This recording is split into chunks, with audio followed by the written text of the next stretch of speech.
Selena, forgive me for my unclarity. This is a rather spontaneous question.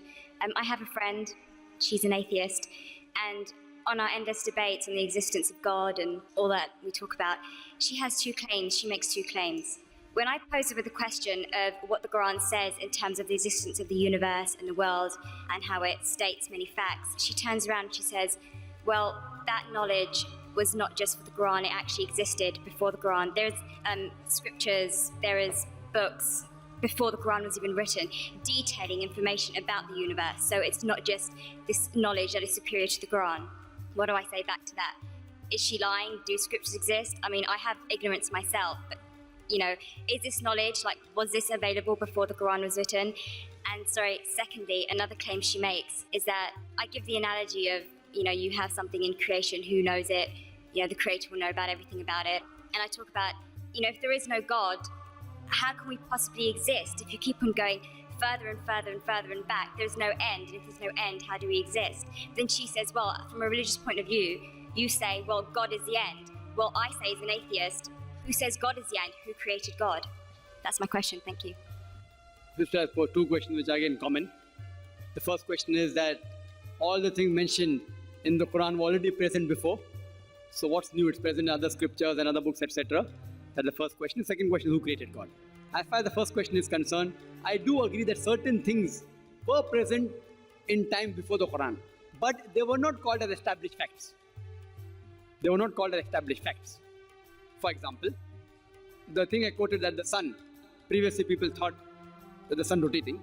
There are certain things which were there in the Greek history and other philosophical history. But for example, when the Quran speaks about the spherical shape of the earth, these Greeks, they believed that the earth was spherical, but no one believed in them. So certain facts, not all, a small percentage what the science has come to know today and what Quran mentions were told by people previously, but they failed to realize that the same Greeks mentioned 100 other things which were unscientific. The same Greek even mentioned that the earth was center of the universe, which is totally wrong. So imagine if 100 points are mentioned and Muhammad Sallallahu Alaihi Wasallam picks up one which is correct. That's also not possible. So I do agree with you, sister, that certain things were mentioned before science established as a fact today. But these things weren't established that time, and to say that out of the 100 false things they mentioned, if one thing is right, to pick up the one correct thing is again also not possible. Once it's possible, but not thousands of times, sister. Because only a person who is, even a scientist cannot do that. Only the Creator himself can do, and that's Allah subhanahu wa ta'ala. So I do agree with you, but that portion which has been mentioned earlier in earlier scriptures and other philosophical books is a small portion, but that too, along with that portion, there are other things which aren't scientific mixed with that. Coming to the second part of the question, that who created God? Normally people in Dawah, they used a false strategy of logic, which tips itself. Most of the people, when they try to prove the existence of Allah subhanahu wa ta'ala, they say that everything has a creator. For example, who created this book? How did the book come into existence? Somebody created it. Who created it? They go back.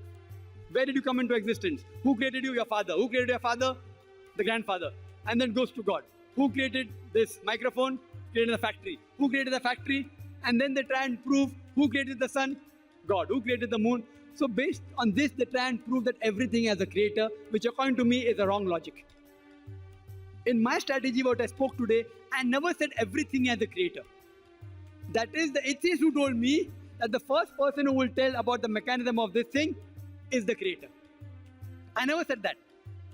I say every created thing has a creator. But by definition, Almighty God is uncreated.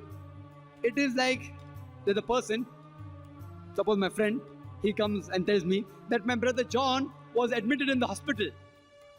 He gave birth to a baby. Was it a girl or a boy? Can you guess, sister? Was it a girl or a boy? Brother John gave birth to a baby. Was it a girl or a boy? Brother John was admitted to the hospital. He gave birth to a baby. Was it a girl or a boy? Can you guess?